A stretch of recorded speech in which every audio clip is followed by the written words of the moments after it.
हर दिन की तरह मैं सुबह 8 बजे मैं चाय पीने के लिए अपने हॉस्टल से बाहर जाने के लिए निकला। मैं जैसे ही चाय की दुकान वाले के पास पहुंचा, देखा आज चाय वाला वहां पे नहीं था। शायद देर से पहुंचने कारण वो चाय वाला वहां से जा चुका था। मेरे पास हॉस्टल लौट जाने के अलावा कोई और ऑप्शन नहीं था। मैंने सोचा कि आगे जाकर कहीं नाश्ता कर लिया जाए। बहुत जोर की भूख लगी थी। मैं आगे की होटल की ओर जा रहा था, तभी मेरी नज़र फुटपाथ पर बैठे 2 बच्चों पर पड़ी। दोनों लगभग 10-12 साल के रहे होंगे। बच्चों की हालत बहुत खराब और कमज़ोर नज़र आ रहे थे।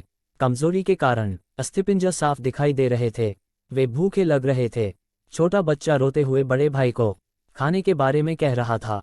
बड़ा भाई उसे चुप कराने की कोशिश कर रहा था। वो जानता था ना तो मेरे पास पैसे हैं, ना ही खाने के लिए भोजन जिससे मैं अपने छोटे भाई की भूख मिटा सकूं। वो भी लाचार बैठा भूख से पागल होए जा रहा था। मैं अचानक रुक गया, दौड़ती भागती जिंदगी में एकदम से ठहर से गए। इन मासूम से बच्चों की ऐसी हालात को देख मेरा मन भर आया। इनकी भूख को देख मेरा भूख खत्म सा होगा। सोचा इन्हें कुछ पैसे दे दिए जाए। मैंने उन्हें 10 रू देकर आगे बढ़ गया। जैसे ही मैं आगे की ओर बढ़ा, मेरे मन में एक विचार आया, कितना कंजूस हूं मैं, 10 रू क्या मिलेगा, चाय तक ढंग से न मिलेगी। स्वयं पर शर्म आई, फिर वापस लौटा। मैंने मासूम से देखने वाले भूखे बच्चों से कहा, कुछ खाओगे? बच्चे थोड़े असमंजस में पड़े। मैंने कहा, बेटा मैं नाश्ता करने जा रहा हूँ, तुम भी कर लो। वे दोनों भूख के कारण तैयार हो गए। उनके कपड़े गंदे होने और ऐसी हालात में देखकर होटल वाले ने डांट दिया और भगाने लगा। मैंने कहा, भाई साहब उन्हें जो खाना है वो उन्हें 2 पैसे में दूंगा।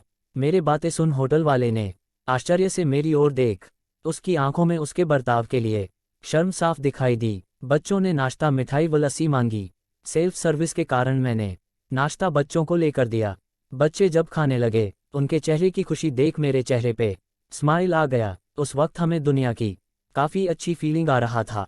उन 2 मासूम बच्चों को देख अपना बचपना याद आ गया। होटल से निकलने के बाद मैंने बच्चों को कहा, बेटा जो पैसे मैंने दिए हैं उसमें 2 रू का शैम्पू लेकर हैंडपंप के पास नहा लेना और फिर दोपहर शाम का खाना पास के मंदिर में चलने वाले लंगर में खा लेना। और मैं नाश्ते के पैसे देकर फिर अपनी दौड़ती दिनचर्या की ओर बढ़ निकला। होटल के आसपास के लोग बड़े सम्मान के साथ देख रहे थे। होटल वाले के शब्द आदर में परिवर्तित हो चुके थे। मैं अपने हॉस्टल की ओर निकला। थोड़ा मन भारी लग रहा था। मन थोड़ा उनके बारे में सोचकर दुखी हो रहा था। रास्ते में मंदिर आया। मैंने मंदिर की ओर देखा और कहा, हे भगवान, आप कहाँ हो? इन बच्चों की ये हालत, ये भूख, आप कैसे चुप बैठ सकते हैं?